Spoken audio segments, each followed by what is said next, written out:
fellow sufferers, do you notice the evil look in my eye tonight? That's because I got my pipe stuffed with old rubber bands. And oh, we're all products of our environment. There's no question about it. See, environment not only is your mommy and your daddy, your environment are those howling winds that go whistling around the eaves, the great lightning bolts that come lashing out of the poplar trees. And so we can't help it. Just like the turtle is a product of his environment, so mankind is the product of the great inverted bowl of the cosmos that he inhabits, sort of. So hang loose, friend. Uncle Wiggily's here, and how about little quoits, huh? Little quoits there? Sorry, Bob. I wish I could be serious. I remember one time reading a quotation about a man named Scaramouche, and it said he was born with the gift of laughter and the sense that the world was created mad. That, friends, is not Walter Cronkite. He's talking about.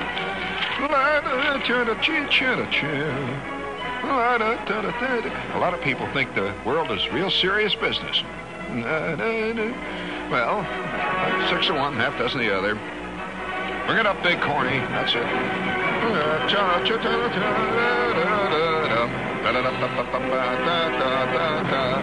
1968 marches on into the great unknown.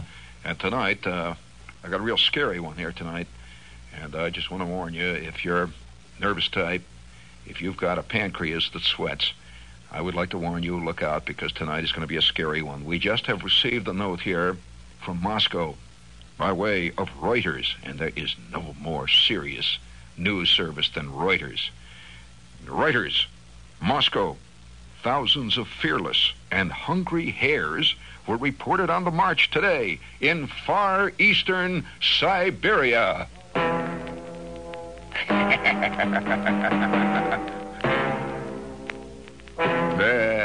You see, things are happening out there in the darkness, friends. TASS, the Soviet press agency, quoted a report from the area saying the hares trooped through the streets of settlements in the Kamchatka Peninsula, quote, showing utter disregard for the frenzied barking of dogs. Millions of rabbits on the march. When they reached the coast of the Sea of Okhotsk, the hares ravenously attacked sea kale, a kind of plant in the cabbage family, washed ashore by the tide, TASS said. And then, and we quote again, they marched back to the tundra in the same organized manner. Yes. Reminds you a little of Lewis Carroll, doesn't it? Can you imagine yourself sitting there quietly watching Gunkley and Crinkly, Kinkley and Blunkley, 7 o'clock in the evening? You figure that the whole world is organized and it's under control, and CBS has got it all on film with an accompaniment of mood music. When suddenly you hear out in the darkness the scuffling of thousands of feet marching to an unheard drummer. Thousands, millions, marching in quick time.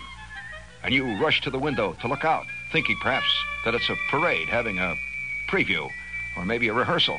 And you see millions upon millions of rabbits marching through the streets of Daryan on their way to Corvettes. We're going to... I mean, really.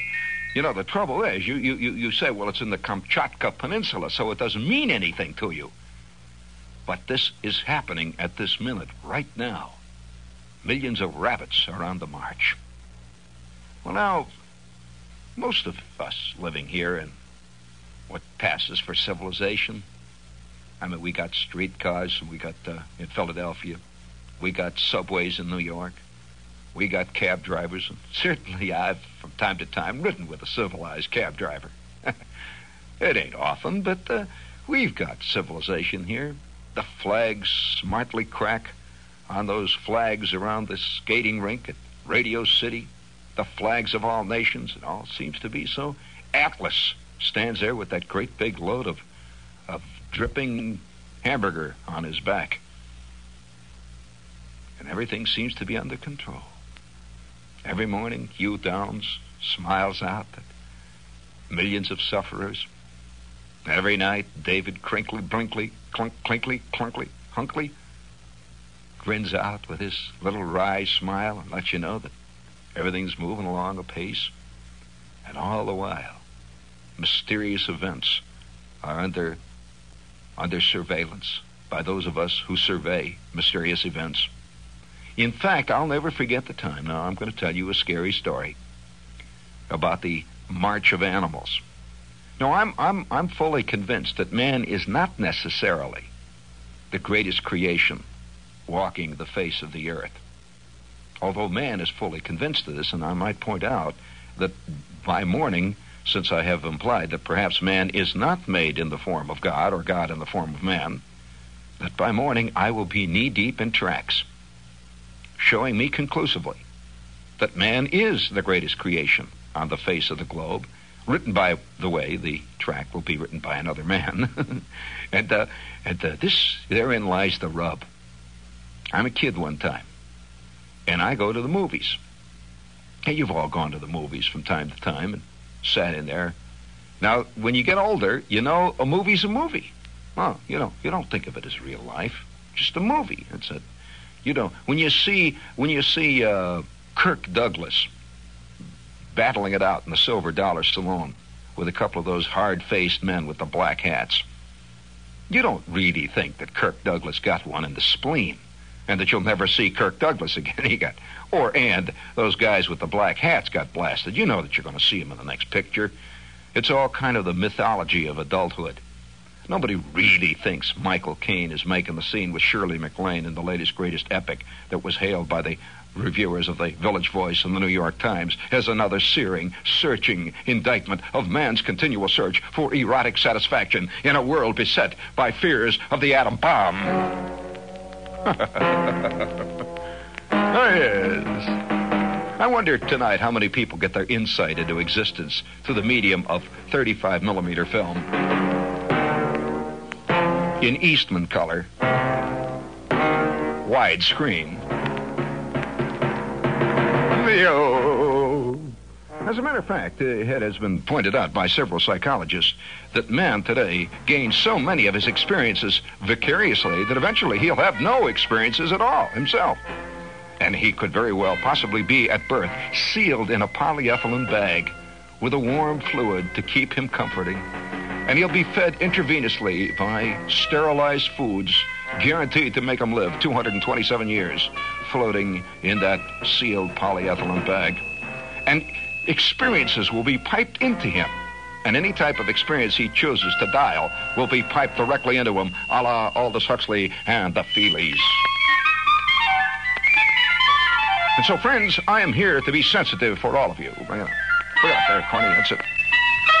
Oh, that got me right where it counts. Cha-cha-cha, ha-cha-cha. Oh, blow that thing, man. Blow it, I say. Listen to them horns. Oh, showbiz. Uber alles.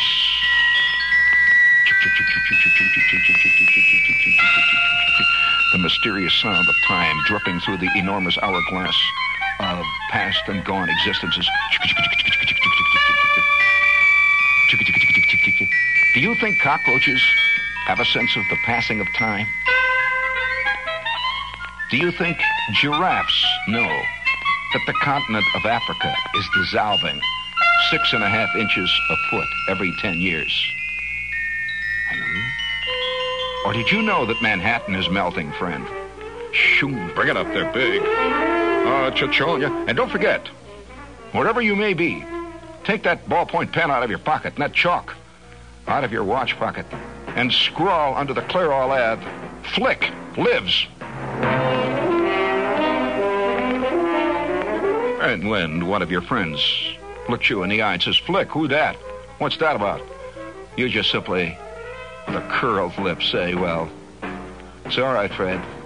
Don't let it worry you. You wouldn't understand. All right, that's enough of that. Reset that. Achachonya, Razmatazi. Oh, we have a commercial announcement here, and it's one that I take great pleasure in doing. One of my favorite restaurants of all time, and man, if I had the calories that I packed away in this place, all stacked end to end, it'd sicken me. Probably you too. But some of the greatest Chinese food I've ever had in my life, I've ingested in Mandarin House down in the village and Mandarin East. My old friend Emily Kuo. And if you really would like a great food experience, and I'm seriously laying this out in front of you, starting the 30th of January, Mandarin House and Mandarin East are celebrating the Chinese New Year with a traditional 10-course New Year banquet, Mandarin style. I mean, all the way, man. This is your chance to discover the very finest treasures of the Chinese cuisine, and I can testify that I think some of the greatest Chinese food that I've ever had. It's interesting how how Chinese restaurants vary so greatly, because each Chinese restaurant is genuinely the reflection of the guy who's in the kitchen. These are true artists, and you'll find the food in Mandarin East is a little different from the food in Mandarin House, which is down on 13th Street, because they represent the attitude of the guy in the kitchen. But they're both superb. And by the way, this 10-course Mandarin New Year's feast includes winter melon soup, Peking duck, sautéed shrimp, spiced with ginger. Oh, man. This is Mandarin House. And the price for this unforgettable banquet, and it's a very limited time, is only $10 a person. Now, that goes all the way. Parties of 8 or more can enjoy this banquet anytime from January 30th through February 17th. Now, couples can order this banquet Monday through Thursday only. So it has to be prepared long in advance. This is not a short order deal. And Mandarin House in the village, that's 13th Street between 6th and 7th. Mandarin East, right in the heart of the village. Mandarin East, which is on 2nd Avenue between 57 and 58. And if you'd like to reserve one of these fantastic, what year is this in Chinese calendar? I think it's the year of the, is it the year of the monkey? The year of the monkey, I believe. For reservations, call Mandarin House or Mandarin East. You can call them at WA, that's Watkins 90551. Watkins 90551. They'll take reservations for both. Okay? Speaking of monkeys, this is WOR, friends. And that we're in New York. Who was it who used to say monkeys is the craziest peoples? Huh? That little film thing bored me even when I was a kid. Monkeys are the craziest peoples. Hey, certain things, you pick and choose. And I'm this kid, and I never, that point, I think you get definitely influenced by things that Freud never talked about. Freud always was hung up on mother and sex and all that stuff. But I think man gets, he's influenced by other things. And I think those things that you're really influenced by, you are really influenced by, and you can't fake it. I mean, anybody who at the age of 4 is caught in a major hurricane will never ever again look at the sky but the same way that a guy whose idea of bad weather is when it drops down to 32 and the air conditioning starts squirting water on him. Do you agree with me, Corny? You have been in, same, I know that, 2 major hurricanes, and you never forget it, do you, Corny? Oh, no, you don't. No matter how old you get. And anytime you hear Lyle Van complaining about the weather because it's raining, you kind of laugh inside because you know that there's other kinds of weather. I mean, the real thing. And this is what I mean by the environment that you can't, I don't know of many guys lying on a couch in a psychiatrist's office. And the analyst says, well, no, we're getting close to the heart of it. And then all of a sudden he goes, oh, yeah, I remember now. Oh, my God. Oh, yes. Oh, I'll never forget it. Must have been about 6 o'clock in the evening. I was about 3. And somewhere off in the distance, you could hear the sound of something coming closer. It sounded like 20 million freight trains going mad. Coming closer and closer. And then, boom! Our house was in the next county. Oh, I'll never forget it. Right, Corny? That's a little stronger, I think, a little stronger traumatic experience than if Esther Jane says no. Agreed? And yet to believe Philip Roth or J.D. Salinger, the worst thing that can happen to you is to have Esther Jane say no. Oh, no. I've seen some things. And I'm a kid, see. When I read this thing about the rabbits, I'm reminded of it. I'm a kid, and I'm sitting in a movie house. And it was this movie about Africa. Well, Africa was very mysterious, and these people were always around there chasing these animals. And, have you noticed that almost all the TV series today about Africa, guys like Cowboy in Africa, I mean, gee whiz. I mean, the desire to write a Western far transcends the desire of man to be reasonable. And so, no matter where man goes, there's going to be a Western. There eventually, as the New Yorker pointed out, there'll be a cowboy in space. And they'll be raising cattle on Venus, and there'll be rustlers coming out of Mars, and so on. But nevertheless, the idea of cowboy in Africa, which is a laughable joke right there. Cowboy underwater, and he's herding all these dolphins around.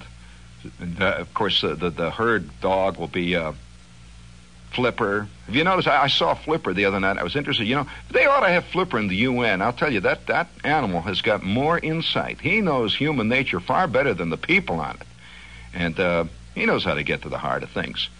But nevertheless, this is the great desire to escape, so we have Flipper figuring out the problems. And Lassie, listen, Lassie has never been wrong. Ever. Just once, I'd like to see Flipper send him off on a wild goose chase. Flipper jumps out of the water and goes, ee! They all get their diving gear on. They say, oh, that's where the terrible thing must be. And they dive underwater, and all they find is a rock. And Flipper's faking it. But you won't find that. Animals, according to the poor, silly saps that write these things, are infallible. And they never make a mistake, and they're always invariably honest. And yet many animals are very sneaky. To anyone who's ever tried to train a horse, you know that one of the most dishonest things in the world is an animal. Absolutely. And next to a dachshund. And the dishonesty of these, I don't even want to talk about it. It's sickening. But nevertheless, I'm a kid, and I'm sitting in there watching this African movie, and it's very mysterious. And you can hear always in the background, you can hear the tom-toms of the Unga-Bunga tribe, which is in all those movies. Those sounds of the tom-toms in the distance. You see these guys running around with leopard skins and all going, go, sahib, and I'm sitting there about 85 rows back, and I'm really sweating because that's really scary stuff. And these guys are hunting rhinoceroses and stuff, and they're capturing them from the zoos. And there's this man and wife team. I don't even remember this. There's this lady there running around with the shorts on. You could hear the tom-toms. When all of a sudden, into the compound, that's an exciting phrase itself, compound.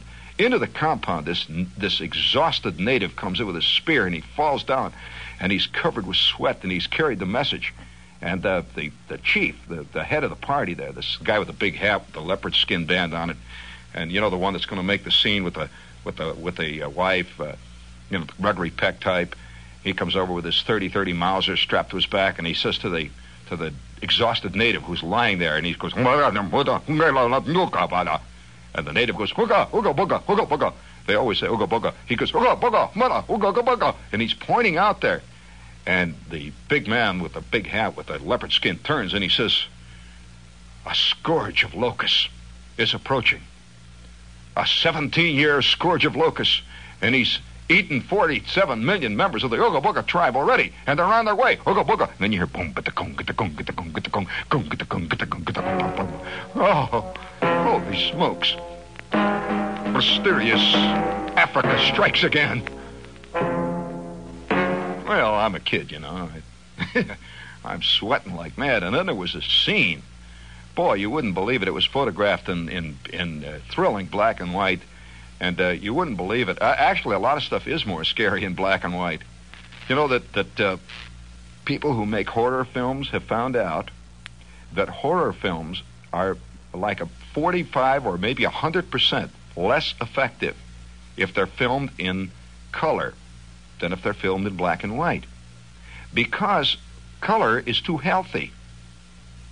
It looks too healthy. The sun is out. It looks too much like your world, and hence you can't really believe in things leaping out from the bushes, with the mysterious poison on the tipped arrows and stuff like that. But in black and white, there's something else. Can you imagine The Bride of Frankenstein in color? You can imagine it, but it wouldn't do it. It wouldn't do it. I remember Elsa Lanchester. Elsa Lanchester was the Bride of Frankenstein. And I'll tell you, if anybody ever scared me out of 15 years' growth, at the age of 9, it was Elsa Lanchester suddenly appearing on the scene with her hair standing up straight. She had her hair stuck straight up in the air like wires. She came out there and she had that wild, maniacal look in her eye, which she still has. But I didn't know it was really typecasting. So she shows up there in The Bride of Frankenstein. I was scared out of my shoes. Well, this day that I saw this African film, I remember the scene. It's funny, if you're going to ask me of scenes that you can remember out of movies, and if the Times, the Times is forever using the word unforgettable in connection with movies, and yet very few people can actually remember the unforgettable movie that they saw last week. And it's even hard to remember that you even remember the title of it, but they're unforgettable. I saw an unforgettable film the other day appear on television. It was the unforgettable film of the year 1959. And watching it, I was a little surprised. Well, I'll tell you, off the air. I was a little surprised that it was called Unforgettable then. But there are a few scenes which, if you're honest about it, you don't really forget. They are truly unforgettable. And one of the scenes that was unforgettable, that in fact, the only, I'd say, out of three scenes possibly in all the movies I've ever seen in my life that I can genuinely say I have never forgotten. And this one occurred, I was about 7, maybe 6. And I could hear the sound of the native drums in the background coming out of the soundtrack. Dum, da, da, dum, da, da, dum, da, da, dum. And these two people who were the head of this outfit that were catching rhinoceroses for the zoos back home were just told that there was a scourge of locusts on the way. And this was filmed in Africa. And sure enough, all of a sudden, the entire screen is filled with 28 billion, I'd say 28 trillion, ravening, chittering, insane. I mean, they were insanely angry and hungry locusts as far as the eye could see. It covered the whole screen. They were all going, what a scene. I mean, and they were flying through the air like some gigantic snowstorm. Locusts. And it was a shot of a tree. And you could see these things just hit it like a great big wave. And they moved right on, and there was nothing left of the tree. Just, blah. They moved on past. And there was an automobile sitting there, a truck. And they went, blah.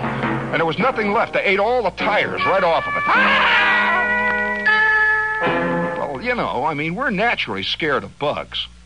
I mean, people are, let's face it, of one kind or another.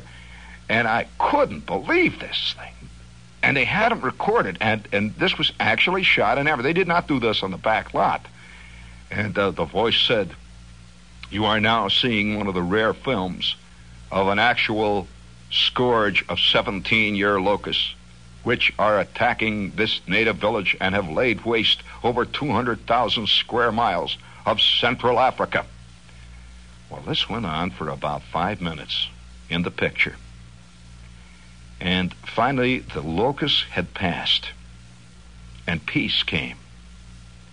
And the land all around where these people were in Africa, where they were hunting the rhinos and the leopards, there were shots.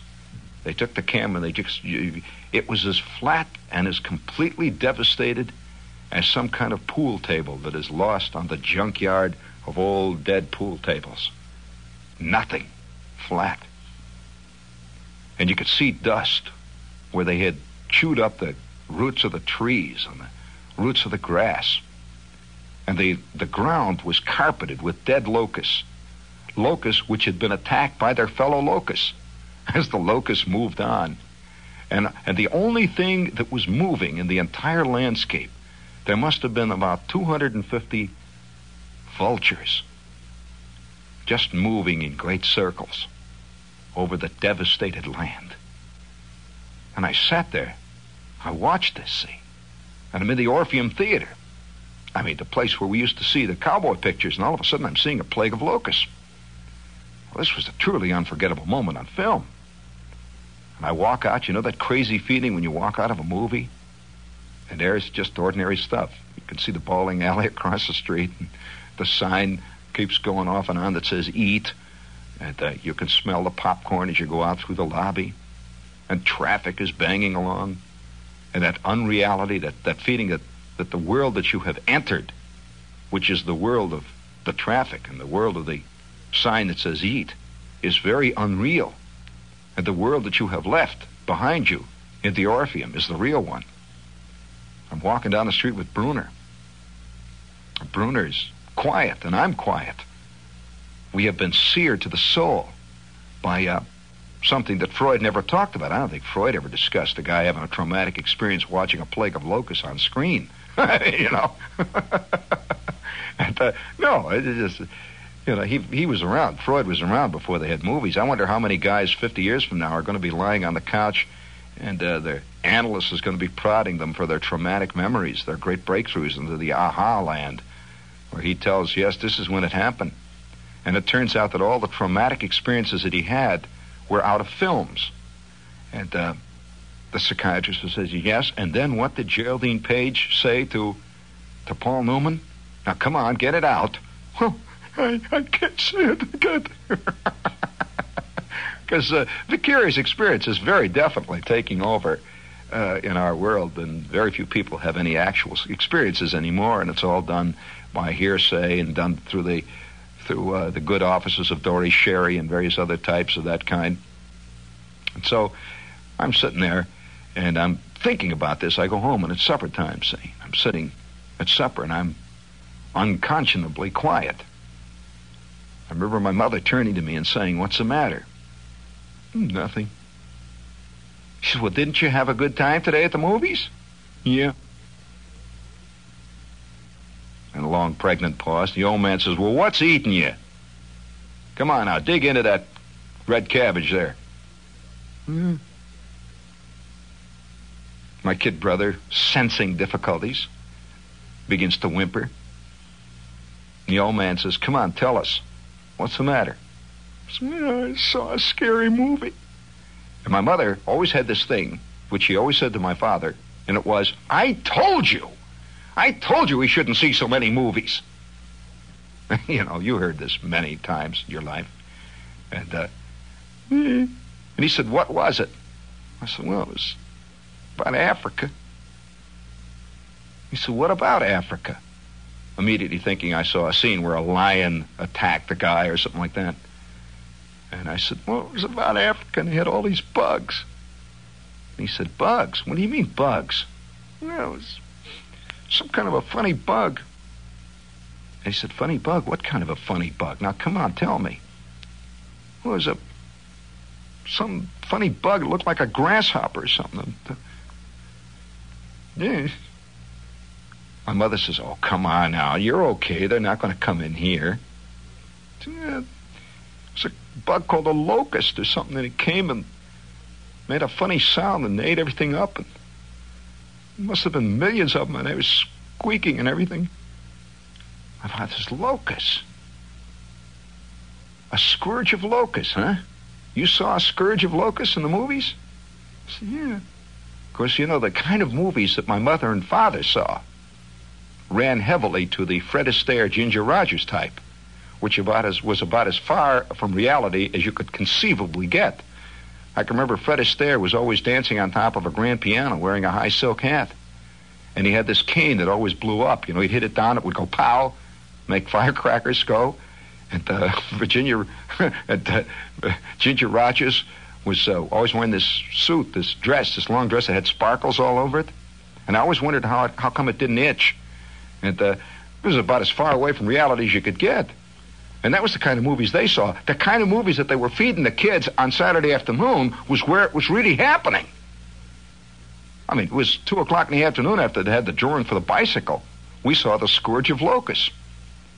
As far as I know, there has never once been a Scourge of Locusts in a Gene Kelly movie. Ever. To my knowledge. And you know, we were seeing, as kids, every Saturday afternoon, we are seeing these films about stuff which I'm sure that Bosley Crowther would have laughed at. For example, I will never forget the time that I saw John Hall. Now, John Hall had this hair that was plastered down with varnish. He had remember him? He had this hair, and he had this kind of like a short bikini-type bathing suit, and he had this gigantic chest. And he was with Dorothy Lamour, and her hair was also varnished. But the two of them hung on to a palm tree, I would say for upwards of 20 minutes, in the middle of a fantastic hurricane. And houses were flying past, and people and cows and the whole bit. Giant waves were coming up. I mean, and they did. My mother and father never saw that kind of film. They always saw films that had Jeffrey Lynn. Jeffrey Lynn was always coming in with a tennis racket and saying something to Priscilla Lane about playing tennis. And that was the kind of world they lived in. And Eugene Pallette was always in the movies that my mother and father saw. And Eugene Pallette was always saying things like, no daughter of mine is going to marry an artist. And the artist was always somebody like, Clark Gable. I mean, he was very unconvincing as an artist, but he was always an artist or a test pilot or something like that. And that's the kind of stuff my mother and father saw. You know, that was grown-up movies. And the kind of stuff that the kids saw was John Hall hanging onto a palm tree with this chick whose clothes kept flying off, with the houses whistling by. I remember, oh boy, we were seeing real stuff because there are hurricanes out there, friends. And if you've never been caught in one, you can laugh. But if you've ever been caught in one, you'll know, because I was in Hurricane Donna. Was that one of the ones you were in? Well, I was in that one. You know where I was? I was in a cruiser, the Springfield, a missile cruiser between Haiti and Cuba. You know that strait in there? Well, let me tell you, that was a night I won't forget quick. Holy smokes. I mean it. Well, of course, this kind of stuff was never in the grown-up movies. That was always in kid movies. And so I saw the Scourge of Locusts, and I never forgot it. Weeks went by. Months went by. And now, from the time of 6 to the time of maybe 10 or 11, there has been 5 years go by, but I have never forgotten the Scourge of Locusts. And then one day, it was summer. And it was an ordinary summer day. Nothing particularly impressive about it. Wasn't very hot. Wasn't very cool. Was not ominous. It was just an ordinary summer day, and it's on on days, the unremarkable days, that things happen. Just an ordinary day. I'm standing out on the front porch, and I'm about to go out and do something, to hit Bruner or something. I'm on the front porch, when suddenly I can see way down at the far end of the street, must have been, way off down, we had a thing called the Big Swamp. And you know, northern Indiana is filled with thousands and thousands of acres of unclaimed swampland. And this is where the lake used to be, millions of years before, and it's left nothing but swamp and sand and skulls of snakes. And, yes, that's true. Used to be underwater. If you've ever lived in a part of the country that was underwater for a good part of its history, geologically speaking, the idea of various types of amphibian skulls constantly being dug up when you're looking for worms is as normal as breathing. And so, in this quiet afternoon, I see coming down the street, way down, a cloud, a black cloud. It was about a mile away. And the cloud extended up in the air. It looked like maybe 1,000 feet. It was like a rolling black cloud. Well, I looked down on the street there, and I could see it coming. And I had seen that cloud sometime before, somewhere before. I looked down, and you know how kids are, very matter-of-fact about things like this. Every kid who sees a movie at a certain age in his life fully expects to have that situation or thing that he saw in the movie occur to him. You do not ever think in terms of fantasy. This is the real thing.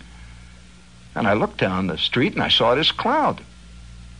I watched it for about a minute. It was getting a little dark because the cloud was cutting off a lot of the light. I turned around, walked back through the living room, back through the dining room, into the kitchen. My mother's hanging over the sink, and I said, "Ma?" She says, "What?" I said, "Mom, the locusts are coming." She said, "What?" I said, "Ma, the locusts are coming." Like in the movie. They're on their way. They're coming.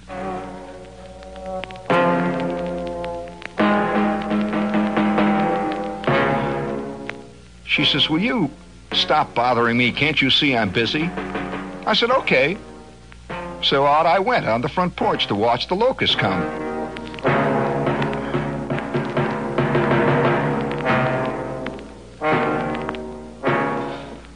Well, let me tell you, I'm not exaggerating when I tell you that afternoon that I lived through and that everybody in the neighborhood lived through is today still talked about occasionally in newspaper stories.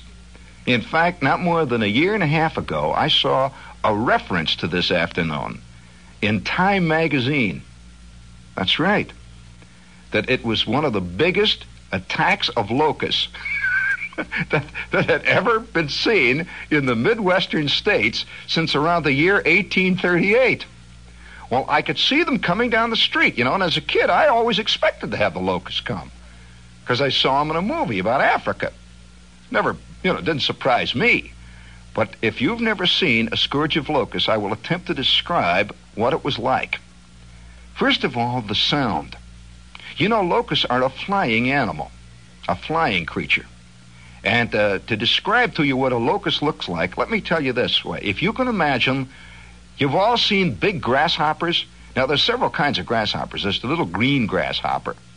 I'm talking about those big, dark brown kind. Yeah, you know the kind. Well, now, if you can take that grasshopper, multiply him roughly by double, give him a darker color, and give him a baleful look in the eye, an eye that is vaguely red, give him a wide wingspan, you have got a locust on the march.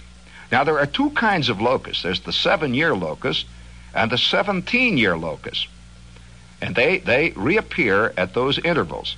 And where the 7-year locusts were, you'll find that every 7 years there is a small or large, depending on the year, depending on whether or not there's been drought or one thing or another, a little upsurge of locusts.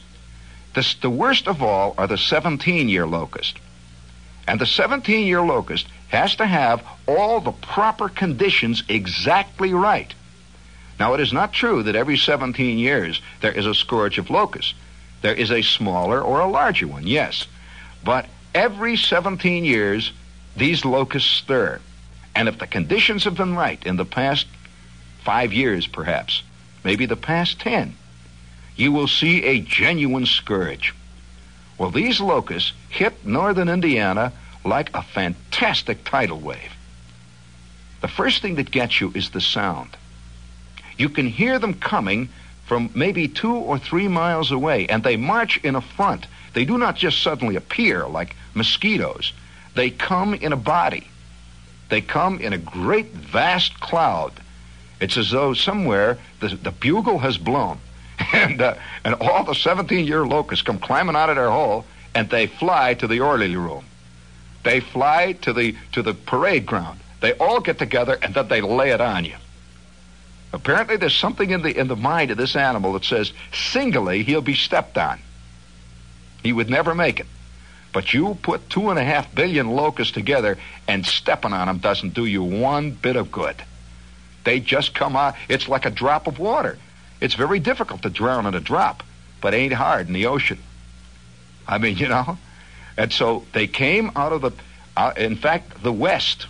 I remember vaguely they came from the north and the west in a great rolling cloud. And the first thing you notice is the sound. You can hear it. It sounds like rain beating on a tin roof in the distance. But I mean a downpour beating, a kind of roar. Just it goes You can hear that roar coming from out of the west. And then as it gets closer, you begin to hear individual sounds. The roar begins to break down into the sound of millions of locusts rubbing their hind legs or their wings together, whatever it is they do that makes that sound, that high-pitched sound. And then when they hit the house so hard. I am in the living room with my mother. She can't believe it. She's looking out of the window. The first thing she did was run and get the insect gun. We had a flit gun. I'm not kidding. She ran and says, "Get the flit gun quick." And here's my mother standing with the flit gun, and she gives me a fly swatter. and out of the darkness, out of the west, and out of the north came this fantastic crowd of bugs, and as wide as you could see. They stretched from the horizon to the horizon. Well, the minute they hit the house, you could hear them hit the house, literally, physically hit the house. It was like somebody had run along the side of our frame house with a stick, had just run along the side and run the stick up and down the slats of the frame house. It just went... Well, these guys were flying full tilt, and they hit this house like a wave, and they were hitting all the other houses in the neighborhood like just great waves, and you could hear people all around the neighborhood squeaking. You could hear muffled screams, and you could see windows with heads in it. You could see people pulling the shades down. I remember watching one lady across the street, Mrs. Anderson, was out in the back trying to take her laundry down, and running around with the locusts just swirling around her by the millions, and finally she just dropped the rope and into the house.